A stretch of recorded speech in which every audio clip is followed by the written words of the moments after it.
اس وقت بھی گلیوں میں خوشبو ہے پسینے کی، یہ اپنی نگاہوں سے مستانہ بناتے ہیں، یہ اپنی نگاہوں سے دیوانہ بناتے ہیں، زحمت ہی نہیں دیتے میں خار کو پینے کی، زحمت ہی نہیں دیتے میں خار کو پینے کی، یہ زخم ہے طیبہ کا، یہ سب کو نہیں ملتا، یہ زخم ہے طیبہ کا، یہ سب کو نہیں ملتا، کوشش نہ کرے کوئی اس زخم کو سینے کی، راتیں بھی مدینے کی، باتیں بھی مدینے کی، نہ دولت نہ مال و خزینے کی باتیں، نہ دولت نہ مال و خزینے کی باتیں سناؤ ہمیں، بس مدینے کی باتیں، مدینے کی باتیں سناؤ کہ ہیں یہ مدینے کی باتیں سناؤ کہ ہیں یہ مریض محبت کے جینے کی باتیں، مریض محبت کے جینے کی باتیں سناؤ، نہ پیرس کے قصے سناؤ، سناؤ نہ پیرس کے قصے سناؤ، مدینے کے مدنی سفینے کی باتیں، مدینے کے مدنی سفینے کی باتیں، مقدس ہیں دیگر مہینے بھی لیکن، مقدس ہیں دیگر مہینے بھی لیکن، نرالی ہے حج کے مہینے کی باتیں، نرالی ہے حج کے مہینے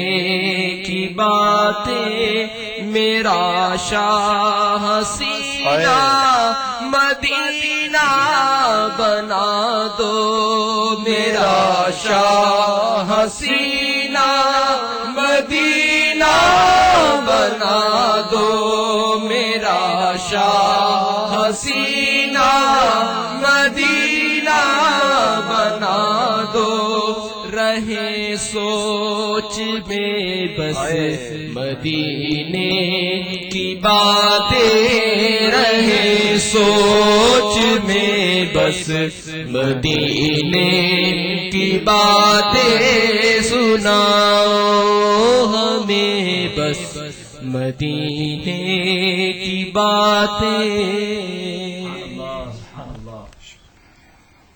صلو علی الحبیب صلی اللہ علیہ وسلم۔ اپنا مدنی مقصد دہرا لیں۔ مجھے اپنی اور ساری دنیا کے لوگوں کی اصلاح کی کوشش کرنی ہے انشاءاللہ عز و جل۔ صلو علی الحبیب صلی اللہ تعالی علیہ وسلم۔ پیارے پیارے حاجیوں اور حجنوں، الحمدللہ آپ عمرے سے فارغ ہوئے۔ اب 7 ذوالحجہ کی بابرکت مبارک تاریخ کا آپ کو انتظار ہے۔ اس دوران جیسے پچھلی نشست میں بھی یہ بیان ہوا، کوشش کیجئے زیادہ تر طواف کیجئے، اپنی عبادت پر توجہ کیجئے۔ ایک بات جو محسوس کی جاتی ہے، یہاں سے جاتے وقت بڑی طلب ہوتی ہے، مکہ جاؤں، حرم پاک میں جاؤں، کعبۃ اللہ شریف کے سامنے بیٹھا رہوں۔ یہی مدینہ منورہ کے حوالے سے بھی ہے، لیکن وہاں جا کر بھی شیطان اپنے کام دکھاتا ہے، سستیاں دلواتا ہے، اور بہت سارا وقت آپس کی گفتگو میں یا وہ کچھ ہوٹلوں میں جا کر کچھ کھانے کے بے وقت مزے لینا، تو پھر وہ فٹ پاتھوں پہ بیٹھ کر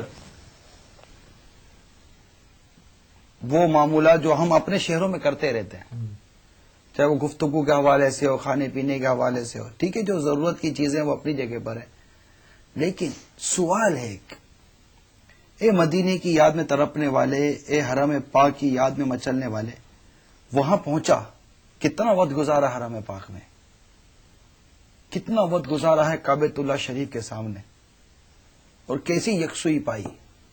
وہاں بیٹھ کر بھی اگر وہی سنگت لیے ہم بیٹھے رہے، یا معاذ اللہ ثم معاذ اللہ مسجد الحرام میں بیٹھ کر بھی دنیا کی باتیں کرتے رہے، کہ دنیا کی بات یہ 40 سال کے اعمال کو برباد کر دیتی ہے۔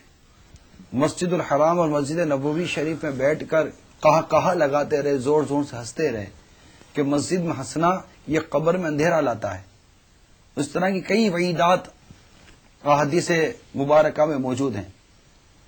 تو وہاں تو جتنا وقت ہو سکے مسجد الحرام میں گزاریں، مطاف میں حاضری دیں، طواف میں مصروف عمل رہیں، اور اگر بالفرض حرم پاک میں نہیں ہیں تو مطالعے میں وقت گزاریں، قرآن پاک کی کثرت سے تلاوت کریں، عبادت میں وقت گزاریں۔ دیکھیے، باتیں کرنے کے لیے آپ کے شہر ہیں، یہاں آ کر ہم باتیں کرتے ہی رہتے ہیں۔ فضول کلام تو چاہے شہر ہو یا شہر کے باہر ہو، جہاں بھی ہو، فضول ہوتا ہی فضول ہے۔ کم از کم وہاں تو فضولیات سے بچیں۔ دن ہی کتنے ہیں وہاں، چند ہی تو دن ہیں، اور مدینے کی حاضری کتنے دن کی، ابھی پہنچے اور ابھی جانے کی باتیں ہو جاتی ہیں۔ تو جتنا ہو سکے اپنے وقت کو قیمتی بنائیں اور اپنے اندر تبدیلی لانے کی کوشش کریں۔ گناہوں کی عادت سے جان چھوٹ جائے۔ وہاں بھی ایسا نہیں کہ گناہ کے مواقع نہیں، اب تو ہوٹلوں کے اندر بھی ٹی وی موجود ہیں۔ کہیں ایسا نہ ہو کہ آپ ان ٹی وی کے اوپر مکے اور مدینے میں جا کر فلمیں دیکھیں اور مکے مدینے میں بیٹھ کر آپ گانے سنیں۔ آپ کی معلومات کے لیے عرض کروں، الحمدللہ مکہ مکرمہ مدینہ منورہ میں مدینی چینل موجود ہے۔ دیکھنا ہی ہے تو مدنی چینل دیکھیں، اس پر نہ آپ کو موسیقی کا خوف ہے، نہ بے پردہ عورتوں کا ڈر۔ الحمدللہ 100% شریعت کے مطابق آپ کا اپنا چینل، مدنی چینل، نعتیں سنتے رہیں، مکہ اور مدینے کی، مکہ مدینے میں بیٹھ کر مدنی چینل پہ زیارت کرتے رہیں، بیانات سنتے رہیں، خوف خدا، عشق رسول کی باتیں سنتے رہیں، فیضان قرآن کے بیانات ہوں گے، فیضان حدیث کے بیانات ہوں گے۔ کیا لطف کی بات ہوگی کہ مدینے میں بیٹھے اور حدیث کی باتیں سن رہے ہیں۔ تو اس طرح اپنے وقت کو عبادت میں گزارنے کی کوشش کیجیے، اور اس طرح 7 ذوالحجہ کی بابرکت تاریخ آئے گی، اور اس کے بعد کیونکہ 7ویں کی شام ہی سے معلم کی طرف سے آپ کو بس کے انتظار کے لیے کھڑا کیا جا سکتا ہے۔ آپ اگر ان کی باتوں میں نہ آئیں اور نہ ان سے الجھیں، بلکہ رات آرام فرما لیں،